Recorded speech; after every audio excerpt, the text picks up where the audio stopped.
Union Broadcast Center. I'm Josh Benton. This is Aaron Horowitz from Sproutel, Providence-based, super cool R&D, innovation, developing new, wildly interesting products. Tech plus fluffy, you've got it all. Absolutely. So our company Sproutel, we are a nail on the head, a research and development workshop, and we're focused on creating all sorts of play-based healthcare innovations. So I have actually with me here today two of our first products to give you an example of what a play-based healthcare tool looks like. This little guy, can you say hello? Hello, duck. This is called My Special Aflac Duck, which we designed for children with cancer.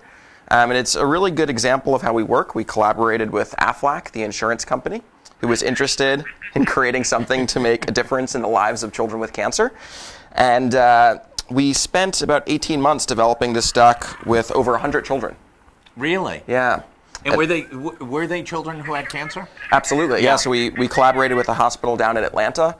We visited about once a month, and we learned all sorts of things, like that these children have difficulty communicating their feelings. So we developed this visual way for children to articulate how they feel and communicate with their doctors. And all of this is really indicative of the process that we take, which is a patient-centered design process, working with the people who are experiencing problems to design things with them. And when did you design this? Was this the first? This is actually our second product. Yeah, that's right. I thought. And when was this developed?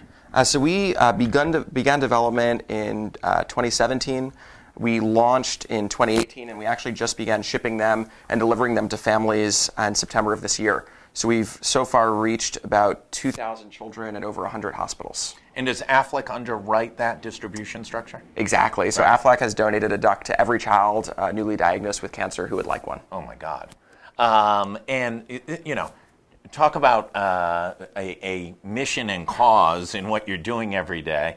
You can't make any mistakes on this one, right? The pressure is really on. How has it been in having the time, energy, resources to be able to go through that collaborative process without somebody standing over your shoulder saying, we got to get to market, we got to get to market?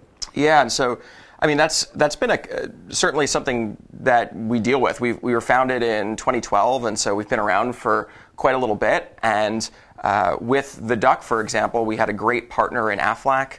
We set out our goals and our milestones from the very beginning of our working relationship of when we wanted to launch this little fella. Right. And we're able to hit those. But certainly as we do work with other partners and as we do work on products we have ourselves, we're always kind of balancing, done, the old adage, right? Done is better than finished. Right. Well, for physical products, they have to be finished because they have to be toy safety tested or just safety tested in general. And so it's always a balance between how much more work we want to do to make something just right and then when we need to hit a timeline to get it You shipped. really don't want a memo from the Consumer Product Safety Council on a product for children with cancer. Like that is definitely a no-no. Yeah, so we, for things like that, when we're working with really sensitive populations, we, from the very, very beginning, are designing to exceed all of the safety standards by quite a margin. And then as you're developing the product, you've got a concept. You've done R&D. You've gotten some collaboration from that user group, that potential user group. How do you bundle that and then make sure that the realization of the manufacturing has the same payoff? Where are you manufacturing? Yeah, so we for both our Jerry the Bear, our teddy bear for children with diabetes, and My Special Aflac Duck, those are made overseas. Yep. And it's actually because that is where we found the vendor network with the best expertise. Absolutely. So when you talk to Hasbro, they're manufacturing their goods at these same factories, and it's actually how we're able to piggyback on a lot of the very high level of safety standards that are set by the industry. Jerry the Bear was your first? Yeah. So this is our first product. He's an interactive teddy bear for children with type 1 diabetes. And this is kind of very exemplative as well of this notion of working with our end user to collaboratively develop products. So Jerry was born from this insight of seeing children with diabetes inject their own stuffed animals. Right. We said, like, hey, why are kids doing this? Why are they pricking the fingers of their teddy bears? And it was because they were acting out everything that was going on in their lives with play, with the language they knew how to speak. And so we went through a very similar process to the duck of working with children to figure out exactly the best ways for Jerry to provide comfort and joy. That's great. How many Jerrys have been distributed today? Oh, man. To date, we've sold, just under 10,000 bears. That's great. Congratulations. Thank you. Other products that you're developing, and then what's the bandwidth limitation? So that's actually a really interesting question. So we are very excited to be working with some new partners in very different new spaces. So we're working now in the very early stages of things for the elderly population, as well as one commonality in a lot of our products is helping children manage their feelings. And so we're exploring that category in a little bit more depth with a partner. It's funny you bring up bandwidth. We were chatting a little bit earlier about, what are some challenges that businesses face, and actually something that is both exciting and a challenge for us is that we're hiring. Yeah. And we're looking to expand the team. So call to action for everybody watching, hiring for a designer and an office manager and a few other positions in a few months. We're actively growing bandwidth on the team. So we'll hopefully pay a key strategic partnership in doing your job recruiting for you. Thank you. Yeah, absolutely. How you've gotten a fair amount of PR off the development of both these products, and they're great stories, and you've done them, obviously with great partners. What's the limitations? I mean, obviously children and the elderly, but this has potential ramifications in all sorts of applications in any number of different vertical markets. Yeah, so we like to, we get really passionate about problems. Right. The more challenging the problem, the more exciting it is for us.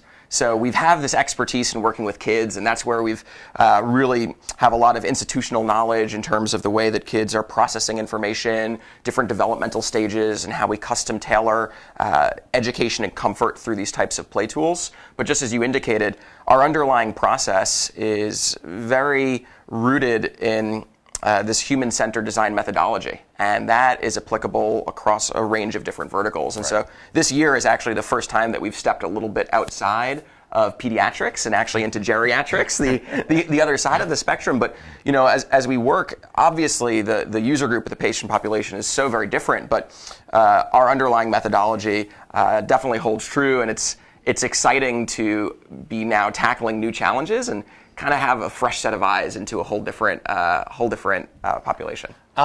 Both these products were originally developed for the U.S. market. Have you seen how they need to be potentially transformed for global markets and different cultural issues?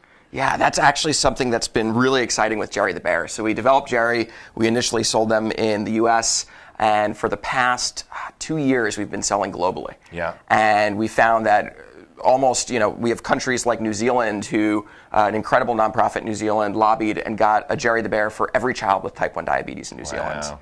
We're very big in the islands in Bermuda. Every child with type 1 diabetes has a Jerry the Bear. We have good reach in Canada and a few other countries, and it's caused us to change a lot of the cultural aspects, exactly to what you were saying. We changed languages, we translated. We have 21 animated storybooks. Jerry the Bear goes on an adventure. He trains for the All-Star Games, learns ski jumping and tree climbing. These are the sports in his bear world. Right. But all of those books are now in Spanish and in French, and we love getting in input from those users. And so a lot of the Facebook messages we're getting are videos that people are sending of unboxing their bears. And I think of this really cute little boy in Brazil, just watched a video of him unboxing his bear and pointing out the pump sites and saying, oh, he gets pinchies just like me, he's got a pump just like me. That's great. What's the limitation for you guys in growth? Obviously, any fast-growing company, especially in kind of this tech world, the danger is taking on too much, not being able to develop the workforce, not being able to retain the workforce. The more successful you become, the more folks are going to come and raid you. How do you keep that organizational, institutional knowledge sustained here and continue to build here? Yeah, and so for us, we've had a little bit of a slow and intentional view on growth. So from 2012 to almost 2016, we were, incrementally adding maybe a handful of people, 1 to 2 each year, and now we're at the point where we're looking at scaling a little bit more rapidly.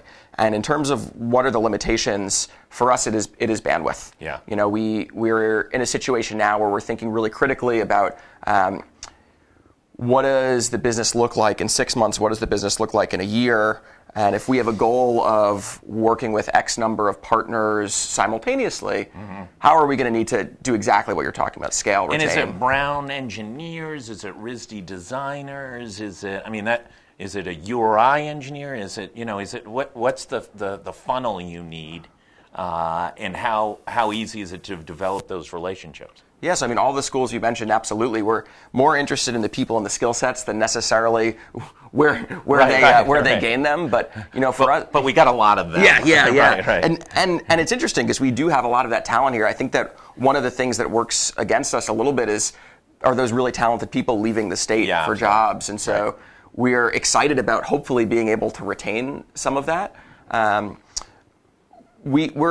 Our ideal types of people are people that have worked in industry for a little bit and have cut their teeth on some products, and ideally from seeing something from concept through to production. Not to be mean to a competitor, but when Hasbro has a layoff, you're a little drooling out of this corner of your mouth. We've tangentially benefited slightly from that, but obviously very unfortunate. Yeah.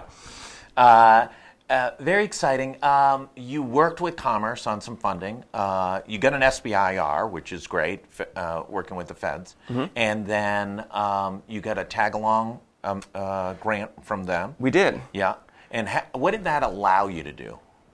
So we worked it with Commerce RI through SBIR, and also on an innovation voucher, which we were thrilled to receive, actually with Brown University through their Humanities-Centered Robotics Initiative, both of which on Jerry the Bear. The STAC funding through SBIR allowed us to continue our work on Jerry. It allowed us to start to think through what it would look like to move forward with a Phase 2 grant.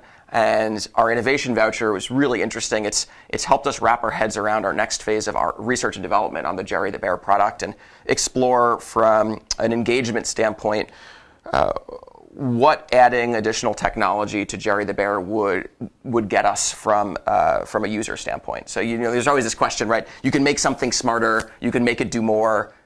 Does it actually add a lot of value to the product? And does it change the way the learning benefits? Does it change perception of the customer? And so this type of funding is really helpful to say, we can develop more, we can make Jerry smarter, should we? And then do you think about, if you're just constantly making them better, faster, stronger, $6 million man style, or maybe Daft it's Punk, more, yeah. Yeah, that's right. Or maybe it's a little iPhone-ish, right? You're up to Jerry the Bear 10.